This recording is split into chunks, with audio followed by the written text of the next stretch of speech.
never share it. But then about a month after I took that picture, I posted that bald selfie on Instagram. And to this day, I believe it's one of the most beautiful pictures of me because it's real and it's raw and it's brave. And I'll show you a picture if you like. With that wigless selfie, I accepted me. This is me. Balds can be beautiful. I am bald, therefore I can be beautiful. A queen crown can still be placed on a bald head. You just have to hold it a little bit tighter. From that day, I decided I wanted to turn my fear and pain into empowerment and bravery. When I empower myself, I empower others that are experiencing the same or different insecurities. I wanted to start living with intention. I want to be kind to myself so I can be kind to others. I also want to help turn society's standard of beauty around. I want to help normalize this. I just wanted to provide some more background before I just talk about the steps that I've taken since that day. I never let Jeff, my husband, he never saw me without my wig. I only took my wig off to shower and I locked myself in the bathroom for the 13 years, 13, that we've been together. I let him see me once and I needed help measuring my scalp for a new wig and it was a disaster. I came in with a towel over my head and I'm like, quickly take it, and I had my head down, I wouldn't look at him. I refused to look him in the eye. I thought he wouldn't love me the same, and he does. Unconditionally. Even when I refused to let him really see me, he was patient and nurturing and let me do this the way that I needed to. And he was always silently encouraging me by simply holding my hand through all of the feelings of loneliness, despair, devastation, loss, and depression and anxiety. He was right by my side, wiping away my tears, holding me tight, telling me that I was beautiful no matter what. And as I struggled with the psychological impact of having no hair and showing him and the world my bald head and how it related to my identity, he didn't see anything different. He just continued to love me the way he always had. And he loved me when I forgot to love myself. And now, to this day, he shaves my head. Last night, he shaved my head for me. I mean, if that isn't love.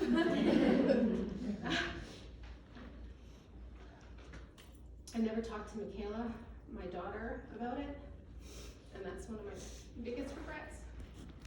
Because she thought I was sick when she saw me without it when she was little. And I wasn't setting a good example by hiding. I thought she would be embarrassed of me, but she's not. She's proud of me. And now it's my goal to set an example to her.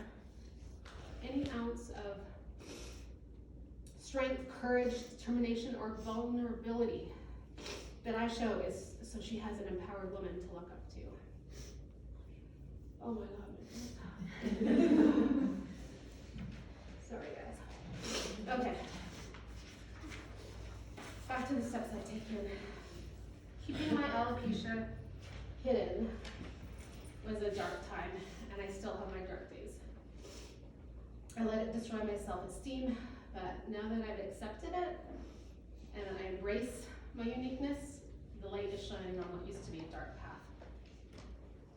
Since the day I posted my picture, I've taken some huge steps, but in my own time, as I was ready. It takes time to be brave when you've lived your whole life living in fear. And now I don't wear my wig at home. Oh, the freedom I feel. It's like taking your bra off after a long day. And we all know how that feels. Yes. I worked out for the first time ever in my life with no wig in front of my husband. husband, it was surreal to sweat freely from my head. And I posted about it because I wanted to share how it felt and how you can overcome what might be holding you back. I went swimming for the first time in over 20 years to a public pool with no wig. I felt weightless. I love hiking, and for the first time in over 20 years I went hiking because I love hiking, and I felt more freedom in those mountains than I've ever felt. I walked around my neighborhood with no wig. I went to a fitness retreat with over 200 women in the room and did my first public workout with no wig, and it was being filmed. I went to a hot yoga class with no wig, which was a dream come true. I've used my Instagram page as a place to support and encourage others living with alopecia. I have a voice and a platform now.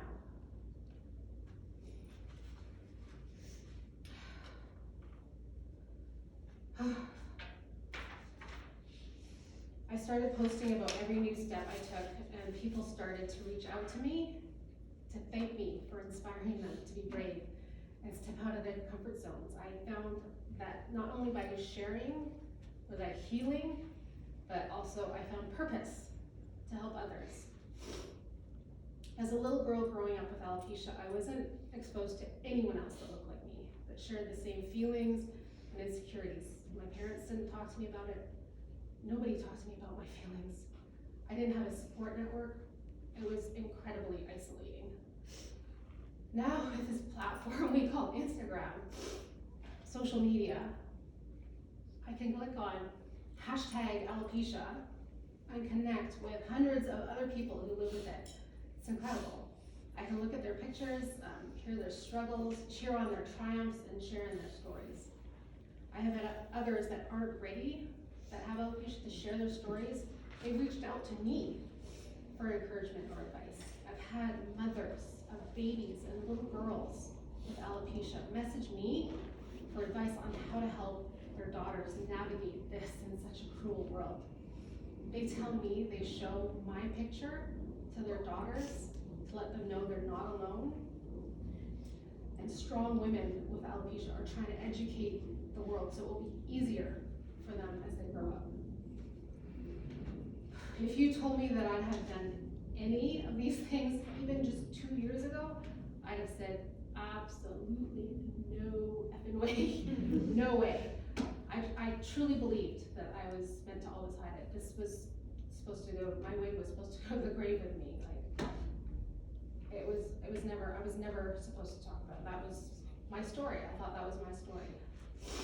But let me tell you with 100% certain belief, you can change your narrative. You have the power to rewrite your story.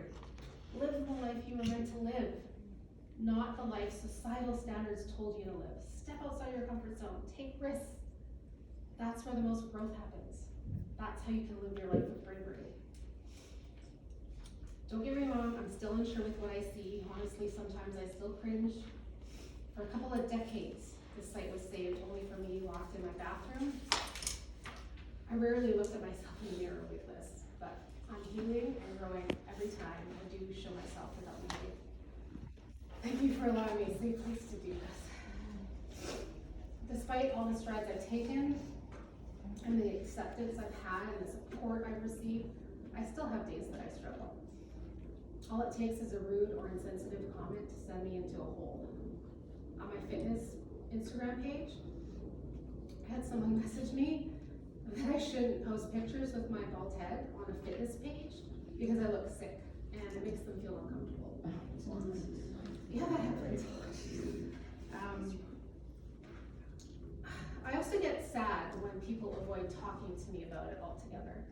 Although I've shared my story, most people still don't want to talk about alopecia with me. It's still taboo. It's still avoided, so I feel avoided. Gaining comfort with my alopecia means talking about it. I understand that most are trying to be sensitive and don't want to make me feel uncomfortable. I don't know what to say. Please acknowledge me. Please ask me questions. Please have a conversation with me. if you're scared or nervous, think about the fact that I was probably 100 times more scared to put it out there. I feel strongly that the more it's talked about, especially describing what it's like to be a woman with alopecia, the sooner it will stop feeling taboo in everyday society. Thank you for being sensitive to my feelings, but talking about it, becoming more aware, and education is the answer here, not silence. It's taken me a long time to accept the image of me, bald, but I also feel like being with my wig. Both are me. But one is more acceptable in society than the other. One is considered flawed. One would get the question, what's wrong with her? So women that have hair loss end up hiding, feeling shame, feeling ugly and insecure. Why would we want to be perceived as flawed or wrong?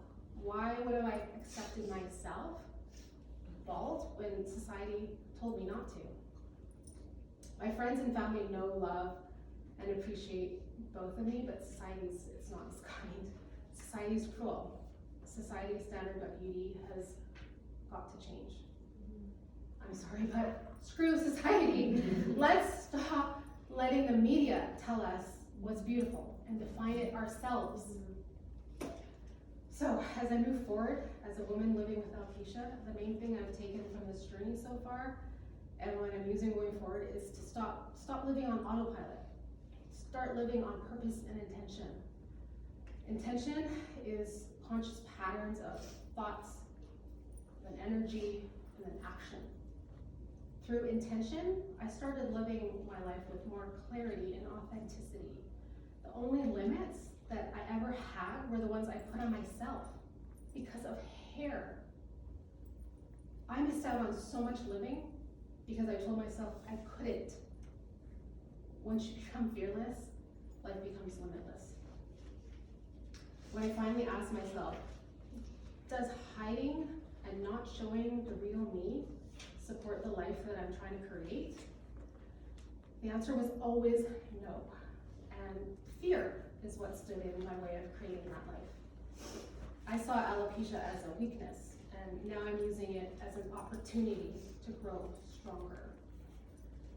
As long as I know who I am and what makes me happy, it doesn't matter how others see me. I'm still finding my way. I have to take it one step at a time, but I'm taking those steps, and the first step is always the hardest. Whatever it is that's holding you back from living authentically, big or small, it's your journey. If it's an insecurity, it's personal to you, and don't ever minimize it. It may not be as out there as living with no hair. It can be anything. We all have things that cause us pain, shame, and anxiety, whether it be your weight, cellulite, eczema, acne, psoriasis, stretch marks, shyness, public speaking, whatever. You are beautiful, strong, talented, cherished, important, and worthy. Don't ever let your thoughts tell you otherwise. This obstacle is no longer going to weigh me down. I want to be free. This is the biggest step I've ever taken. 40 years of anxiety built up. Thank you for allowing me to share, be vulnerable, rip myself wide open. If I can help one person, then ripping off this giant band-aid is worth it. I'm not looking for sympathy. I'm not looking for pity, and I know my blessings far outweigh this. I just want to share and help others, and spreading awareness has become my why. If you can take away a few things from me sharing this moment with you, you never know how your kind or mean words can impact someone else's life. Everyone needs to spread kindness always. Your insecurities can always be outweighed and conquered by your heart and mind. Your mind will always believe everything you feed it, so feed it with faith and love. I've talked about bravery, but I'm not brave. People living with life-threatening illnesses are brave. I'm just deciding that there are more important things than fear and doubt. And my advice to anyone looking to transform themselves in any capacity, be grateful for who you are right now, today, and keep fighting bravely with intention for who you want to be tomorrow. I can't wait to see what the next year brings. Alopecia does not define me, and it's certainly not the end of the world. If you are struggling with any kind of insecurity, know that you're not alone. And thank you for allowing me to share my story. Thank you for being kind.